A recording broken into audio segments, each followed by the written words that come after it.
Bab 927 Panggil Bibi. Domain naik surga. Setelah Yinia membawa Jinan ke pagoda kecil, mata Jinan tiba-tiba membelalak. Buset. Pagoda kecil. Terkejut. Jinan terkejut dan matanya membelalak. Waktu mengalir mundur. 10 tahun di dalam pagoda, 1 hari di luar. Sungguh keterlaluan. Yinia mengeluarkan manisan hau dan menjilatnya, lalu berkata dengan bangga, "Bukankah bibiku hebat?" Jinan mengangguk dengan keras, "Bibi luar biasa." Yinia berkata dengan serius, "Bibiku." Jinan sedikit tidak puas, "Yinia, kamu tidak bisa melakukan ini. Kita adalah buah dari satu pohon yang sarna.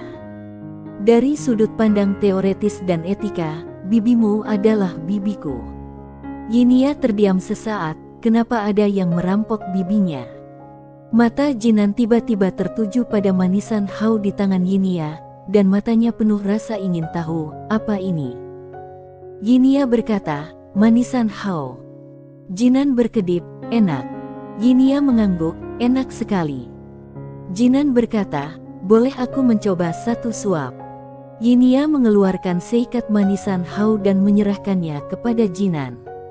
Jinan mengupas bungkusnya, menjulurkan lidah kecilnya dan menjilatnya.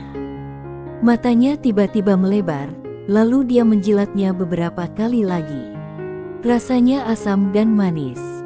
Yinia bertanya, "Enak?" Jinan mengangguk cepat, "Enak." Yinia berkata, 10 kristal abadi. Pagoda kecil. Jinan dengan santai mengeluarkan 10 kristal abadi dan menyerahkannya kepada Yinia, tapi Yinia tidak menginginkannya, malah dia berkata, "Aku memberikan ini padamu secara gratis." Jinan menjilat manisan hau dan mendengus, "Aku tidak mau gratis, aku punya uang." Setelah itu, dia menaruh 10 kristal abadi ke tangan Yinia. Tentu saja Yinia tidak menolak, karena orang di depannya itu benar-benar kaya. Saat berada di peradaban Tianxing, Jinan paling suka berbisnis, dia punya banyak uang. Jinan tiba-tiba berkata, "Yinia, apakah manisan hau seperti ini banyak? Kalau banyak, kita bawa pulang dan jual." Yinia berkata, "Banyak." Saat dia mengatakan itu, kedua wanita itu saling memandang dan tersenyum. Yinia tiba-tiba menarik Jinan ke suatu area, lalu dia mulai menata ulang ruang dan waktu di depannya. Jinan terkejut melihat ruang dan waktu misterius di depannya dimanipulasi oleh Yinia dan diubah menjadi berbagai bentuk. Yinia tiba-tiba membuka telapak tangannya, dan api langit muncul di tangannya. Perlahan dia menutup matanya, tiba-tiba dia membuka matanya. Dalam sekejap, ruang dan waktu di depannya tiba-tiba terbagi menjadi beberapa bagian dan api langit di tangannya langsung bertambah dari 1 menjadi puluhan ribu. Puluhan ribu api langit. Melihat pemandangan ini, Jinan langsung membatu di tempat. Yinia berkata dengan bariga, "Luar biasa bukan?" Jinan mengangguk dengan tergesa-gesa. Yinia melambaikan tangan kecilnya dengan lembut. Waktu serta ruang di lapangan tiba-tiba kembali normal. Jinan berkata dengan serius, "Yinia, aku tidak bisa mengalahkanmu sekarang." Yinia sedikit bangga, "Tentu saja." Jinan menghela nafas dengan suara rendah, terlihat sedikit sedih. Yinia menjilat manisan haunya, "Apakah kamu ingin mempelajari jalan waktu di sini?" Jinan berkedip, "Apakah tidak masalah?" Yinia mengangguk, "Ya." Jinan tiba-tiba memeluk Yinia dan menciumnya. Dengan penuh semangat berkata, "Terima kasih." Yinia menyeka air liur dari wajahnya dan berkata, "Kamu harus membantuku satu hal." Jinan melambaikan tangannya dan berkata dengan bangga, "Tidak masalah dengan 10 hal." Yinia berkata dengan serius, "Aku ingin membawanya ke peradaban Tianxing." Ekspresi Jinan membeku, dia ragu-ragu, lalu berkata, "Dia tidak lahir dari buah, jadi dia tidak bisa pergi ke tempat kita." Yinia berkata, "Bawa secara diam-diam." Jinan berkata dengan cemas, tetapi bagaimana kalau seseorang mengetahuinya? Yinia berkata dengan serius, tidak, Tuan Pagoda akan menyembunyikan auranya.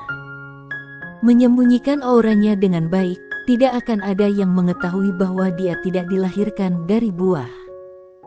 Jinan sedikit penasaran, apa yang Tuan Pagoda lakukan? Pagoda kecil. Vinia berkata, pagoda itu adalah pagoda yang khusus digunakan untuk menampung orang. Pagoda kecil. Jinan berpikir sejenak lalu berkata, tetapi kalau dia ditemukan, itu akan sangat berbahaya. Mereka akan menyucikannya. Yinia berkata dengan serius, kalau terjadi perkelahian, kita langsung panggil bibi. Pagoda kecil. Jinan berkata dengan serius, Yinia, kamu berasal dari peradaban Tianxing. Kamu tidak bisa membantu orang luar menyerang orang sendiri dan mengkhianati peradaban. Kamu akan dibakar. Yinia menjilat manisan haunya, lalu berkata, bibi bukan orang luar, dia adalah orang kita. Kalau seseorang melawan orang sendiri, itu tidak disebut pengkhianatan, paling disebut perselisihan sipil. Jinan berpikir sejenak lalu berkata, apa yang kamu katakan masuk akal, tapi... Yinia tiba-tiba mengeluarkan manisan hau dan menaruhnya di tangan Jinan.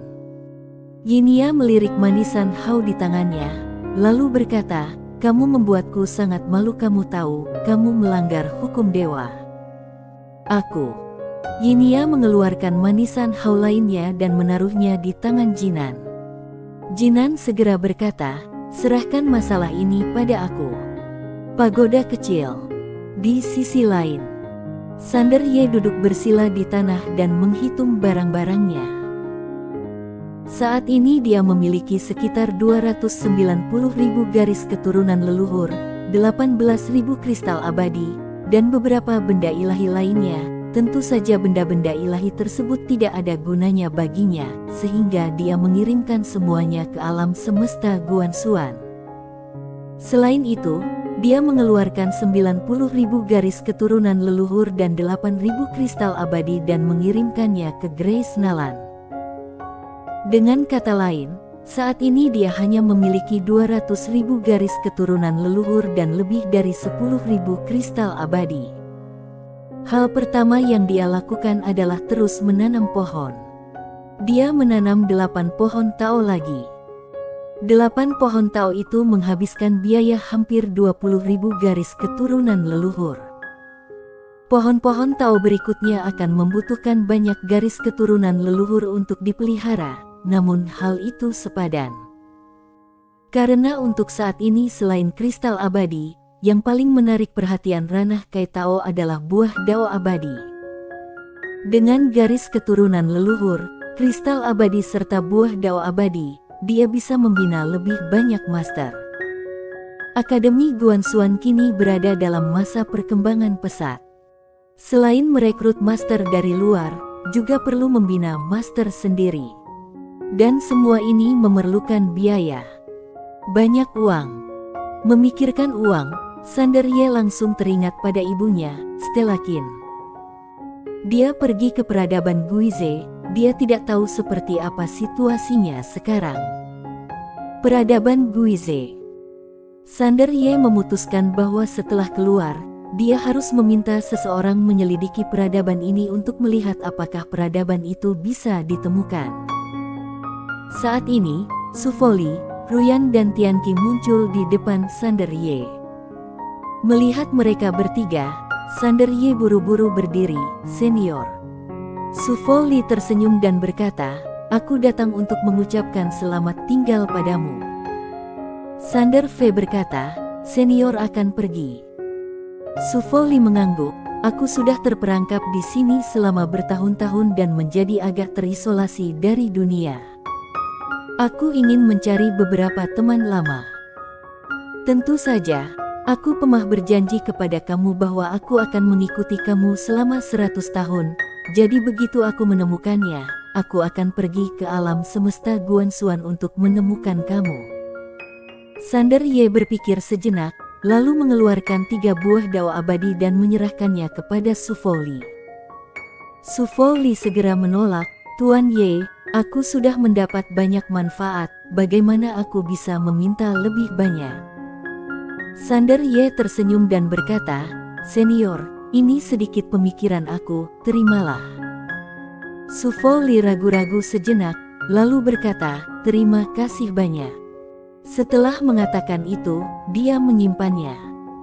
Su Fouli mengepalkan tinjunya dan berkata, "Tuan Ye, sampai jumpa nanti." Setelah mengatakan itu, dia langsung terbang dengan pedangnya dan menghilang dari tempatnya. Sander Ye memandang Tianqi dan Ruyan. Ruyan tersenyum dan berkata, "Aku ingin melihat alam semesta yang misterius." Sander Ye sedikit terkejut, "Alam semesta Guanxuan." Ruyan mengangguk, "Aku ingin membuka cabang di akademi kamu dan berkhotbah. Lagi pula, aku tidak punya hobi lain. Aku hanya suka mengajar." Sander Ye tersenyum dan berkata, "Aku justru senang." Setelah itu, dia mengeluarkan 3 buah dao abadi lagi dan menyerahkannya kepada Ruyan.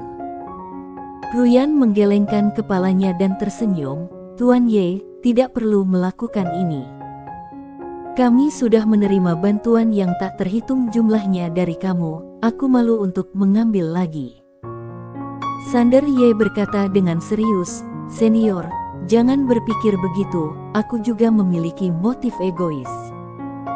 Kalau kamu pergi ke Akademi Guanxuan untuk mengajar dan mendidik orang, orang yang kamu latih akan menjadi orang Akademi Guanxuan di masa depan. Dalam analisis akhir, aku yang untung. Adapun buah dao abadi ini, itu hanya sesuatu yang eksternal. Anggap aku memberikan gaji kepada senior, bagaimana?" Ruyan ragu-ragu sejenak, lalu berkata, "Terima kasih banyak." Setelah itu, dia menyimpan 3 buah dao abadi. Sebenarnya dia cukup tergoda. Awalnya itu hanya transaksi antara dia dan Sander Ye, tapi setelah bergaul dengannya beberapa saat, dia benar-benar merasa bahwa anak laki-laki di depannya itu sangat baik. Biarpun anak keluarga hebat, dia rendah hati, tanpa keangkuhan, itu sangat langka. Alasan kenapa dia memilih untuk mengajar di Akademi Guanxuan bukan hanya karena menurutnya Sander Ye baik, tetapi juga karena tujuan Akademi Guanxuan adalah untuk menyatukan seluruh alam semesta. Kalau sebelumnya, dia pasti akan menganggap ini hanya fantasi dan mustahil. Namun setelah pertempuran domain naik surga, dia berubah pikiran. Merupakan impian semua ulama untuk meninggalkan nama bagi generasi yang akan datang. Setelah Ruyan pergi, Sander Ye memandang Tianqi. Tianqi tersenyum dan berkata, "Tuan Ye, aku ingin jalan-jalan.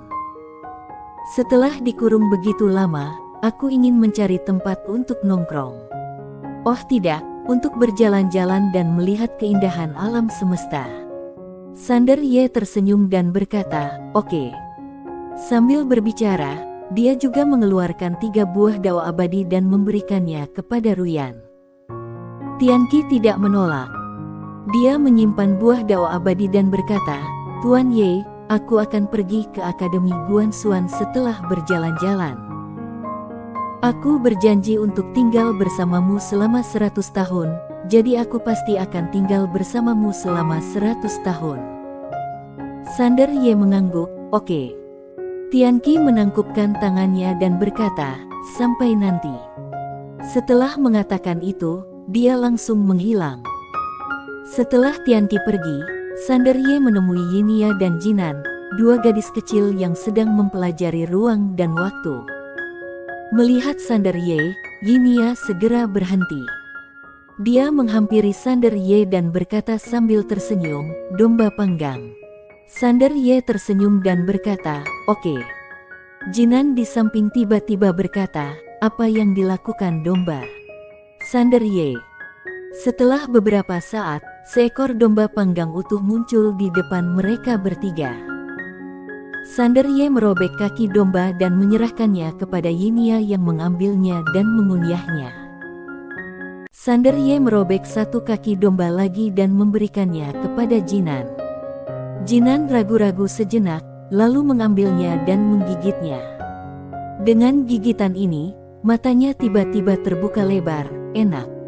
Sander Ye tertawa, gadis ini juga seorang pecinta kuliner.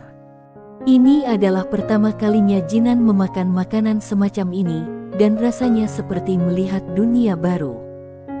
Ternyata yang namanya domba itu enak sekali. Ketika alam semesta hancur di kemudian hari, domba-dombanya harus diselamatkan terlebih dahulu. Domba bersambung.